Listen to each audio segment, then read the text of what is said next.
SP प्रवीण।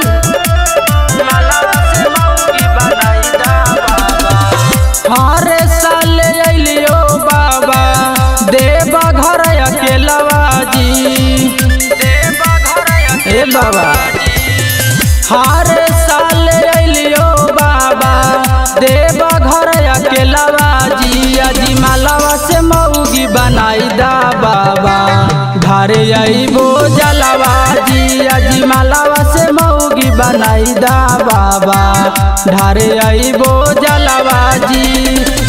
बेल के पतैया लेके आईबो तोर शिवलवा जी। अजी मालावा से मऊगी बनाई दा बाबा धारे आईबो जलवा जी। अजी मालावा से मऊगी बनाई दा बाबा धारे आईबो जलवा जी।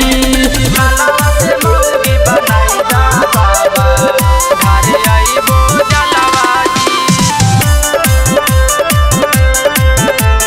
मालावा से मऊगी बनाई दा बाबा मैं बनाही मिसरिए बाबा गांजावा चढ़ाईबो। बोला बामा बोलत साथे पागली के लाईबो। ए बाबा मैं बनाही मिसरिए बाबा गांजावा चढ़ाईबो। बोला बामा बोलत साथे पागली के लाईबो।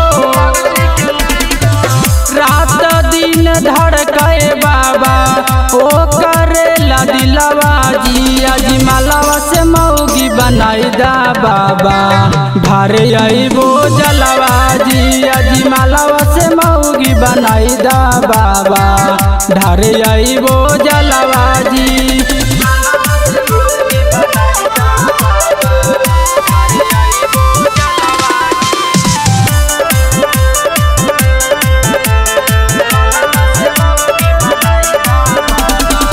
जैसन हकुन पारा बाती ओइसन भेटाई हा।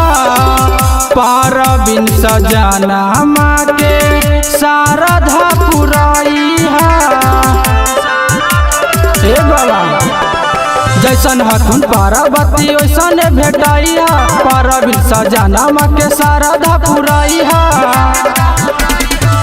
मास्टर शत्रुधन जी के मानिला कहलवा जी। अजी मालावा से मऊगी बनाई दा बाबा धारे आईबो जलवा जी। अजी मालावा से मऊगी बनाई दा बाबा धारे आईबो जलवा जी। माही रिकॉर्डिंग स्टूडियो नई बाजार बहवलपुर।